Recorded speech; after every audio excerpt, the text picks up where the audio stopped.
Cette semaine, j'ai plus de nouvelles positives que négatives. J'espère que vous êtes contents. Salut à tous, ici Reg, bienvenue dans les actualités de la semaine cinéma, séries et jeux vidéo. Aujourd'hui, on va parler de plein d'actualités majoritairement positives, mais pas que, quand même. Il faut rester aigri dans la vie, c'est important. Comme d'habitude, il y aura dans la description dans le commentaire épinglé la liste des actualités, mais je vous incite à regarder toutes les actualités, car l'objectif de cette vidéo, c'est d'en débattre. J'ai envie d'avoir votre avis sur l'actualité, je lis vos commentaires, j'ai envie de savoir ce que vous en pensez et j'ai envie qu'on échange sur ça. Donc je compte sur vous, car même si on n'est pas toujours d'accord, vous avez des avis intéressants. Mais avant de commencer, j'aimerais remercier le partenaire officiel de cette vidéo, c'est BorgosVPN et ses 38 millions d'utilisateurs et presque 5 sur 5 sur Trustpilot. Vous les connaissez aujourd'hui, ils vous permettent de débloquer un catalogue streaming bien plus important. Vous prenez un VPN aux États-Unis, au Royaume-Uni, Canada, Belgique, Suisse ou n'importe quel pays européen pour avoir la VE STFR et la VF pour ceux que ça intéresse, et vous débloquez parmi mes films préférés comme Past Lives sur Netflix, le sympathique aussi Tout Sauf Toi, Dune est aussi disponible sur Netflix, le premier pour l'instant. Disney+, vous avez Wish que vous avez sûrement pas vu en salle, Pauvre créature qui est excellent. Sur Prime Video, vous avez Godzilla Minus One au Japon, en version noir et blanc aussi, j'ai trop hâte de le redécouvrir. Sur Apple TV+, vous avez aussi des films comme Argyle que vous n'avez pas non plus vu en salle, et sur Max, vous avez d'excellents films qui sortent dès cette semaine comme Iron Claw. En plus de ça, si vous prenez YouTube Premium, vous avez YouTube sans publicité, ça change la vie, et vous l'avez pour beaucoup moins cher. Vous prenez un pays de l'Union Européenne comme la Roumanie, la Bulgarie où c'est moins cher, ou alors vous allez encore plus au-delà comme la Turquie, l'Inde, l'Argentine, le Pakistan, bref, ça change la vie. Vous serez en de sécurité avec un VPN, que ce soit Wi-Fi de l'université, de la bibliothèque ou de l'hôtel. C'est disponible sur tous vos appareils préférés et vous pouvez partager un compte avec 7 personnes au total et c'est super simple d'utilisation. Tout le monde peut le faire sans aucun problème en quelques clics et c'est plié. Vous pouvez essayer par vous-même car vous êtes satisfait ou remboursé sous 45 jours et vous avez une assistance technique en français 24h7. Utilisez le lien dans la description, dans le commentaire épinglé afin de vous abonner à BorgosVPN et bénéficier de 43% de réduction plus 4 mois gratuits. Foncez sur l'offre. Vous allez encore dire que je suis un rageux parce que je vais reparler de Dwayne The Rock Johnson en mal, mais il faut comprendre que je déteste pas en soi. Je pense que récemment il a fait des mauvais choix de carrière et ses nombreuses prises de position ont été détestables, mais ce qu'il a fait récemment, ce qui a été annoncé concernant le film Red One, qui doit sortir normalement en fin d'année pour Noël, il devait sortir déjà l'année dernière, mais là avec la grève et tout c'était compliqué. Apparemment, il a eu tellement de retard sur la production que ça a causé des millions de pertes. Certains estiment les pertes à 50 millions. Évidemment, Prime, Amazon a démenti, c'est eux qui vont sortir Red One sur leur plateforme. Il avait parfois 7 à 8 heures de retard par jour et parfois il venait même pas. Donc, imaginez-vous qu'il y a des gens, des dizaines de personnes qui attendent The Rock et des centaines qui comptent sur lui pour leur travail et le mec se pointe pas. Ou il se pointe trop en retard. Donc forcément, ça crée des délais de production énormissime, ça coûte énormément d'argent et en plus de ça, tous les acteurs qui bossent avec lui le détestent. Des acteurs comme Ryan Reynolds ont détesté bosser avec lui, ils l'ont déjà dit. Des acteurs comme Vin Diesel qui est souvent passé pour le méchant, mais quand tu sais le manque de professionnalisme de The Rock dans beaucoup de ses films, tu te demandes vraiment c'est qui le méchant dans l'histoire. Peut-être c'est un peu des deux, mais bref, il y a plein d'acteurs qui veulent plus bosser avec lui, plein de gens qui le trouvent insupportable et ça fait du mal à sa carrière de une. Il y a plein de gens qui refusent justement à cause de ça de l'engager, ça c'est aussi plein de gens qui l'ont dit, et il fait des trucs aussi bizarres comme pisser dans des bouteilles d'eau pour gagner du temps et il laisse les bouteilles d'eau genre sur le plateau. Le mec manque clairement de professionnalisme, c'est pas la première fois qu'on l'entend et c'est plein d'acteurs, plein de célébrités, plein de réalisateurs, plein d'artistes qui s'en plaignent et c'est pas normal. Il a profité beaucoup de temps d'avoir un star talent assez fort et que ses films marchent bien au box-office, mais ce n'est plus le cas aujourd'hui. Ses films ne marchent plus comme avant et si tu ne rapportes plus d'argent, Hollywood ne te traitera plus comme une princesse, ce qui est le cas avec The Rock pour l'instant. En plus de pas avoir encore fait ses preuves en tant qu'acteur, il est de plus en plus insupportable avec les gens et sur les productions de films et ça c'est un vrai souci. Et tant qu'il change pas, il faut critiquer son comportement. C'est tout à fait normal et logique. Lorsqu'il changera, lorsqu'il fera de meilleurs films, lorsqu'il montrera son talent, on lui dira ok, très bien, mais pour l'instant ce n'est pas le cas et il faut absolument critiquer tous les acteurs lorsqu'ils font des choses inacceptables. Donc j'espère vraiment qu'il va changer parce que ce n'est pas normal d'agir ainsi. D'ailleurs, si on parle de lui, le dernier Fast and Furious sortira en 2026 et ce sera le dernier de la saga principale pour la simple et bonne raison qu'à la base ils voulaient faire 2 films, puis ils ont changé d'avis, vous en voulez 3, mais vu que le dernier film n'a pas si bien marché que ça, ils vont en sortir un dernier de conclusion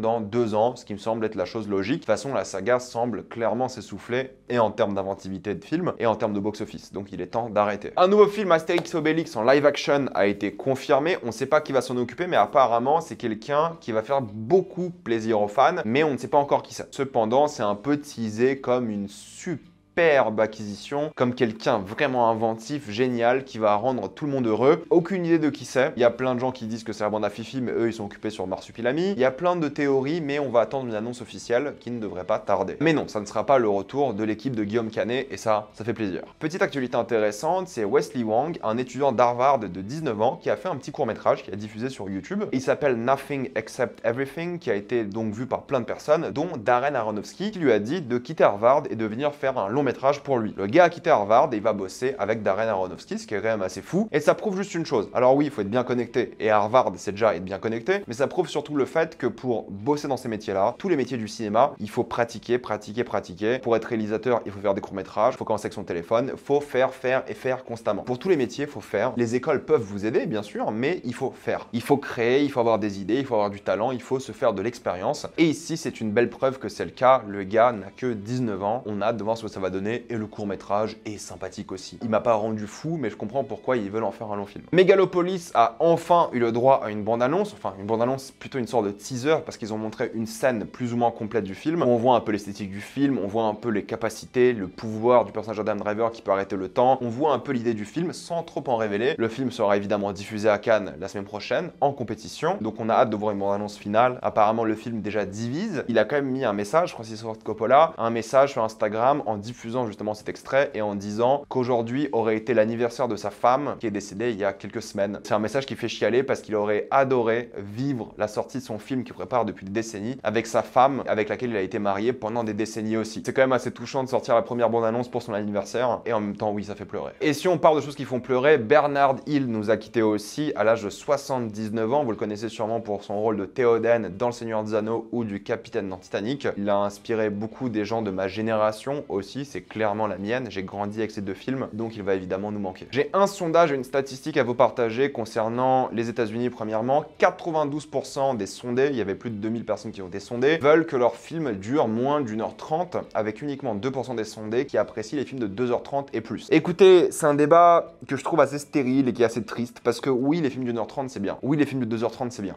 Oui, les films de 3h30 c'est bien, à une seule condition. Si le film est bien, si ça dure 1h30, 50 minutes, 3h40, 2h26, 3h01, je m'en tape. Oui, c'est pour moi plus dur de lancer un mardi soir les 7 samouraïs de 3h30 au lieu de Rashomon d'1h20. Bien sûr, c'est plus compliqué psychologiquement et en termes de timing. Bien sûr. Mais là, on parle quand même de cinéma et du moment que le film est bien, on s'en fout. Mais ça me fait peur de cette génération qui va juste refuser d'aller voir des longs films au cinéma juste parce que c'est au-dessus de 3 heures, alors que c'est peut-être les meilleures 3 heures de leur vie, quoi. On verra bien ce que ça donne, mais oui, ça m'inquiète un petit peu parce que je vois de plus en plus de personnes qui disent que les films sont trop longs. Mais la majorité des films qui voient, c'est juste qu'ils sont trop longs parce que les films sont nuls. Personne s'est plaint des 2h45 de Dune parce que c'était bien. Personne s'est plaint des 3 heures d'Avatar 2 parce que c'était bien. Par contre, oui, tout le monde s'est plaint des 2h45 de Black Panther 2 parce que c'était nul. Le problème, c'est pas la durée, c'est la qualité du film. Par contre, il y a un truc qui m'énerve aussi, là, c'est un truc qui a été vu sur les films américains et c'est important parce que c'est surtout un problème américain, mais il y a 40% moins de sexe qu'à l'époque. Sexe et nudité dans les films américains. En plus de ça, il y a 50%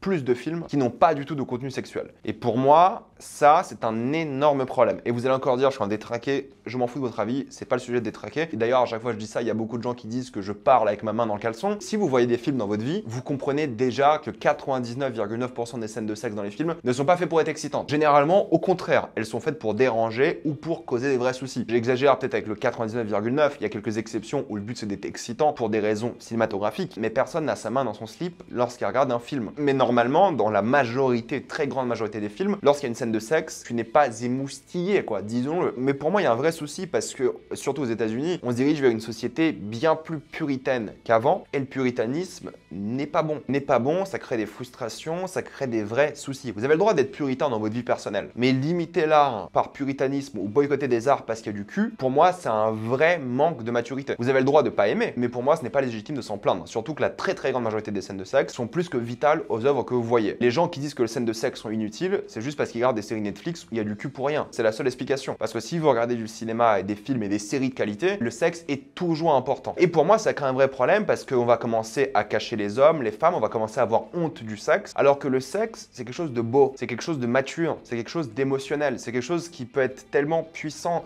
émotionnellement ou dévastateur. C'est tellement une notion qui est difficile pour beaucoup d'adolescents, beaucoup de même jeunes adultes, beaucoup de personnes qui se découvrent. Et le fait de cacher le sexe, ça crée des films moins matures parce que dans la vraie vie, Les gens couchent, dans la vraie vie, les gens s'aiment, et pour montrer leur amour, pour beaucoup de personnes, ça passe aussi par un contact physique intime. Et enlever tout ça des œuvres juste parce que vous avez peur d'offenser des gens qui sont puritains, c'est un vrai souci. Il ne faut pas avoir honte de ça. Au contraire, il faudrait presque le célébrer. Et pour moi, le puritanisme, c'est juste l'une des pierres à ajouter à un régime fasciste, quoi. L'art et les gouvernements qui veulent de moins en moins de sexe, on l'a vu dans l'histoire, ça a toujours été les gouvernements les plus oppressifs. Heureusement qu'aujourd'hui, il y a une liberté par rapport à ça, et c'est tout à fait ok de vouloir voir des œuvres plus intéressantes et plus platoniques et des choses comme ça, très bien. Les deux ne sont pas opposés au final. Mais cette honte du sexe, de la nudité, ça crée des vrais soucis psychologiques aux gens, quoi. Parce que la seule nudité que les gens vont voir dans leur vie après, c'est le porno. Je dis pas que les films sont réalistes avec la nudité, le sexe et tout, mais les films au moins peuvent aller chercher une beauté ou peuvent expliquer des troubles liés au sexe. Tout le monde va regarder du porno. Il faut pas que le porno soit le seul accès à la nudité pour beaucoup de personnes, surtout dans l'art entre guillemets, quoi. Il faut accepter le sexe comme une partie mature des relations. Il faudrait, d'après moi, encore plus en avoir dans les blockbusters, parce qu'en Europe et dans le cinéma d'auteur, il y a toujours du cul. Dans tous les films d'auteur que vous regardez, il y a toujours du cul, tout le temps. C'est la base, parce que c'est normal, c'est une partie de la vie humaine. Enfin bref, je pourrais en parler pendant des heures et j'en ai déjà une vidéo dédiée pour ceux qui s'intéressent. Romain Gavras va faire un film bientôt avec plein d'acteurs américains hyper connus, donc on est content pour lui. Chris Evans, Anya Taylor-Joy, Salma Hayek et aussi Brendan Fraser. Je suis content de le voir percer aussi à Hollywood. Ryan Gosling a dit qu'il ne veut plus jouer des personnages torturés, il a envie juste de jouer des gens plus sympathiques. Sympathique, en anglais c'est nice, des gens en anglais ça pourrait être guy, nice guys. Oui, une suite à Nice Guys 2 a été annoncée. Ah non, pardon, c'était juste dans mes rêves, excusez-moi. Pourquoi est-ce que je parle de cette actualité, mis à part pour faire la blague Nice Guys 2 que j'ai volé sur Twitter, hein, j'assume. C'est intéressant toujours de regarder la carrière des acteurs et regarder le moment où ils ont des enfants. Le moment où ils ont des enfants, leur carrière change fondamentalement pour la majorité des acteurs, ou parce que du coup leur femme, comme c'est le cas d'Eva Mendes, doit s'occuper des enfants et doit mettre sa carrière en pause, voire quasiment l'arrêter, pour que Ryan ait une belle carrière. Et ensuite, on voit dans les choix de films. Dans les choix de films, il veut plus jouer des rôles torturés. Alors que soyons honnêtes, les meilleurs rôles de Gosling, c'était ses rôles torturés. Et si on parle de Gosling, faut parler de Box Office et de The Fall Guy, qui est fatalement un petit flop. En tout cas, pour l'instant, 130 millions de budget, 65 millions au Box Office international. C'est vraiment mauvais. Rappelez-vous, pour faire le calcul, pour que le film soit juste rentable, vous faites x2, voire x2,5, x3. Donc 135 x 2,5, on est aux alentours de 300 et quelques millions pour qu'il soit rentable. Est-ce qu'il va faire les 300 millions vu ce début-là? Il y a très peu de chance. Et c'est dommage parce que vous savez ce que j'ai pensé du film si vous avez eu ma critique, mais c'est dommage qu'une idée originale flop comme ça.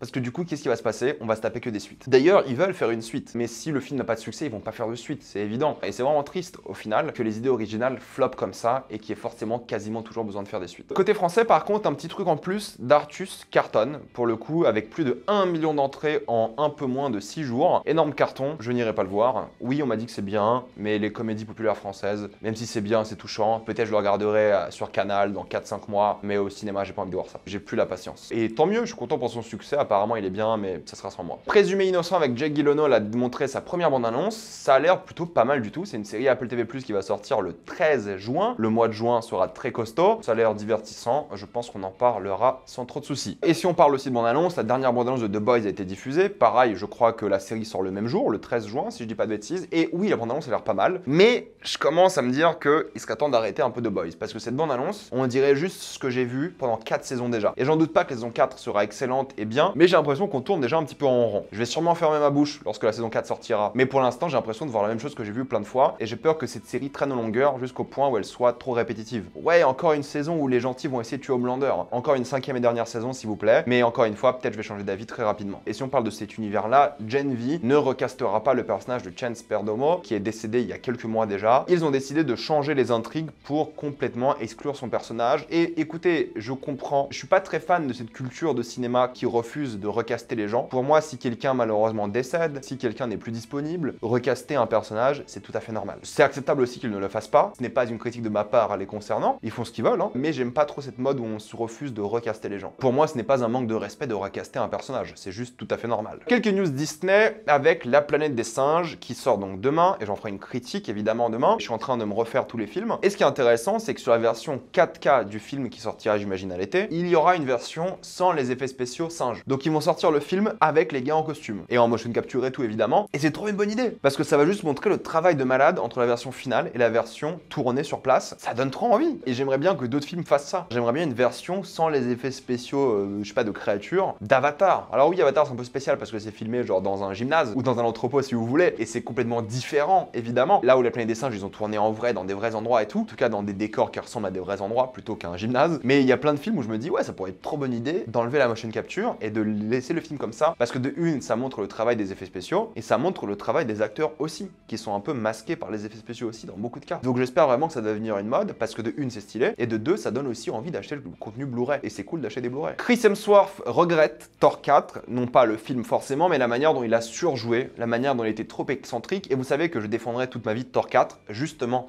parce que c'est excentrique, justement parce qu'ils en font des caisses et parce que c'est devenu une parodie d'eux-mêmes. Mais c'est le but du film. Moi, je maintiens que tout ce que vous n'avez pas dans Thor 4, c'est la force du film. C'est le côté ridicule, le côté complètement barré, et je maintiens que ça en fait un bon film parce qu'il faut le voir comme une parodie de super-héros et une parodie de Thor lui-même. C'est la suite logique à Thor Ragnarok où on désacralise le plus possible l'œuvre pour complètement le casser et j'imagine avec Thor 5 reprendre un ton sérieux. C'est tout à fait logique de passer par ces étapes-là en cassant le personnage. Maintenant, il regrette de l'avoir fait, mais moi, je dirais un truc, c'est il devrait pas regretter. Normalement, il y a un réalisateur, c'est son travail de dire stop. C'est son travail de dire t'en as trop fait, t'en as pas trop fait. C'est son boulot. Donc Chris Hemsworth, la seule personne que tu devrais critiquer de ce point de vue-là, c'est Taika Waititi. Même si moi, j'aime beaucoup Taika Waititi et je trouve qu'il a fait un bon boulot avec ce film, c'est pas ta faute. Le job du réalisateur, c'est la direction d'acteur. C'est aussi de te dire quand on fait des caisses. Et tu ne devrais jamais te sentir coupable parce qu'on aurait dû te dire stop. Même si Thor 4 reste un bon film, bien meilleur que beaucoup de Marvel. La série Skeleton Crew sortira en décembre. Je suis curieux de voir ce que ça va donner. Normalement, elle devait sortir en début d'année, de cette année, mais elle a été décalée. Mais je reste perplexe vu que le showrunner, c'est le criminel John Watts. Le tournage de Tron Ares